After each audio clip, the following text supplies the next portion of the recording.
Welcome back to another video.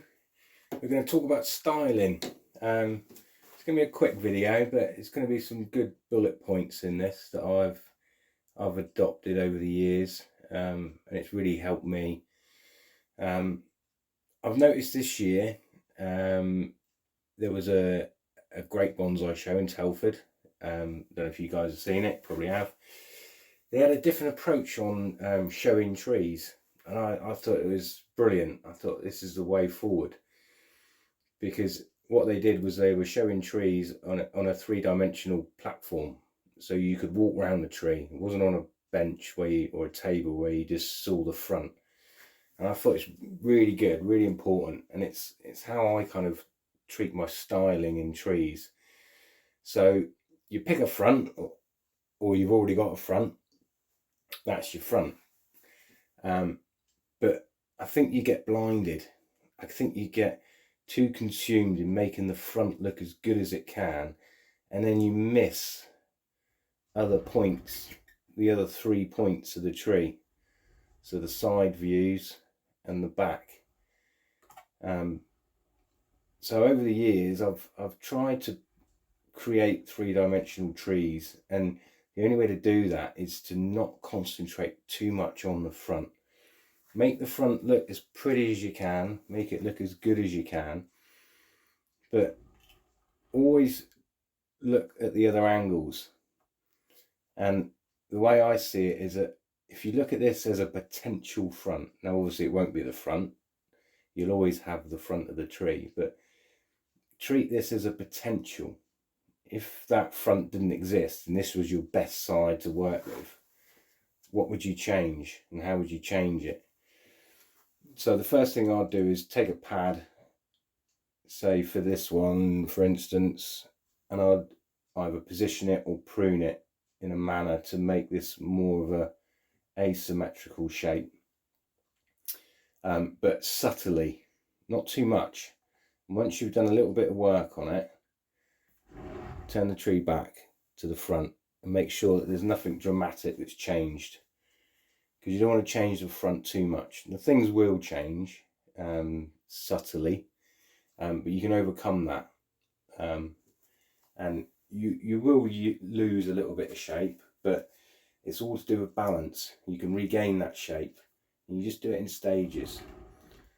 So then I'll work on the next pad, position it, prune it, wire it, whatever, go back, just do little bits at a time, and then go back to the front. Make sure you're not changing it too much. And then as you work round, you work on the back. You see I've got some space to fill. I look at this and I think, well, I can do that with it. The back's not that important because a lot of it's hidden. When you're looking at the front of the tree, the back you don't really see anyway. The only thing you don't want to change too much is the depth, the feel of the depth of the tree as you look through the front. But yeah, same approach. Just do little bits subtly and then spin it back to the front. Make sure that there's nothing dramatic changing. And then obviously you do it on this side. There is a fifth view, which is a great little technique.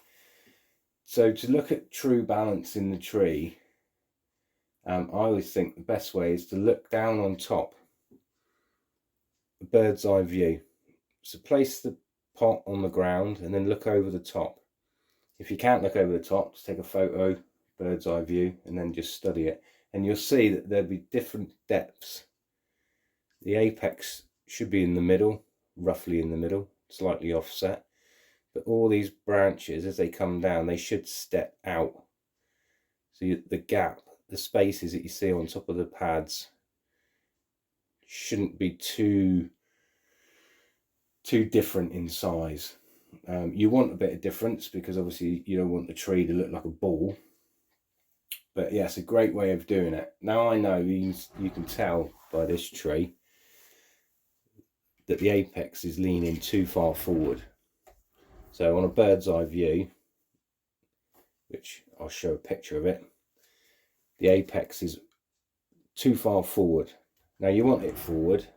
It's a good way of giving the tree definition and height, but it is too far forward on this one. You can see it's leaning over.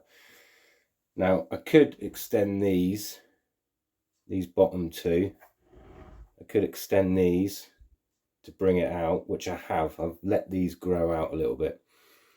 But what you end up doing is you end up losing the trunk because of the extension from the trunk to the end of this branch. It's too much as it is, really. It needs bringing back. But you lose the trunk, and the trunk then looks smaller. So it's not an option, really. I can't grow these out to make the apex in the middle. The apex does need a little bit of tidying up to take this bulge out, but I'm going to do that in the spring. I don't have to wire it, I don't have to prune it, I don't have to do anything dramatic to the tree itself just to get a better balance. All we need to do is just change the angle of the tree, just leaning back like that, and straight away it's better balanced. Haven't pruned anything, haven't wired anything, and what it's done is it's brought the trunk forward and it's opened up more space, which I'm going to need in the future, because all this is going to be filled. This apex, I've got lots of branches that I can bring down to fill it. It hasn't changed anything on the front view, but it's certainly changed the side view. The back view hasn't changed a lot. Just something simple like that. So you don't need to prune or wire or go all that extent.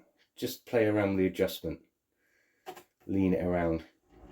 So when you do this and you find a position, it's quite important. I see this quite a bit actually, and it drives me mad. So you see a lot of trees where somebody's gone, oh, it looks better in that position. Yeah, it looks great like that. Right, but it's not the right time of year to repot. Okay. And then they walk away and they leave it. They leave the tree in this position. And it does my head in, because all you're doing is you're going to damage the roots. The pot is on an angle, so the drainage holes aren't at the lowest point. Now some pots, they do have drainage holes around the side, around the edge, but very often they're in the middle. So what you end up having is a pool of water sat on the lowest point. It just sits there, and then it just affects your roots. So if you decide that the tree needs tilting and you think, yeah, that looks all right, we'll have it like that, unless you're going to repot it, put it back to where it was. Live with it until such time it's time to repot it, because what you don't want is that water sat in there. I see it a lot everywhere. If somebody likes the new design of the tree and they leave it because it looks nice, yeah, no, don't do it. Always put it back in the same position. Keep the pot as level as you can. Deadwood. I add deadwood because I like playing around with things and making things more interesting. I think it's a good expression of art. It makes the tree look older. Is it cheating? I don't know. I think when you look at the whole idea of bonsai, it's cheating. You're pruning, you're wiring, you're bending. That's cheating. But adding deadwood, I think it can be really beneficial for a tree to look more interesting, and it doesn't have to be permanent. So this piece of deadwood in there is just sat there. I've taken the wire off because it was just starting to cut in on the trunk, so I can remove this. It's not an issue. So it doesn't have to be permanent, but what it does do is it adds more interest to the back straight away. Just gives it more character. So it gives you that three-dimensional look. Now from the front you don't see it. It's hidden. You think, well, what's the point of having it? Well, the point is that you want a three-dimensional look. So it just adds a bit of character.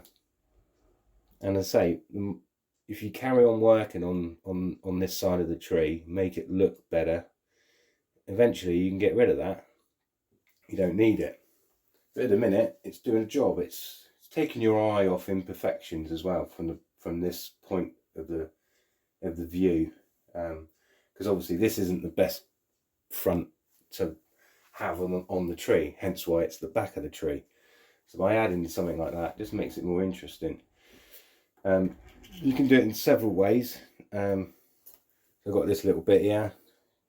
It's just an old juniper branch that I ginned. Well, you can see where I snapped it off. I cleaned it up, and you know, you can just place things randomly. Oh, I don't think there's anything wrong with it. I think it's quite just adds feature. There you go, just put it in like that. What's that look like? You see straight away, it's added a bit of character.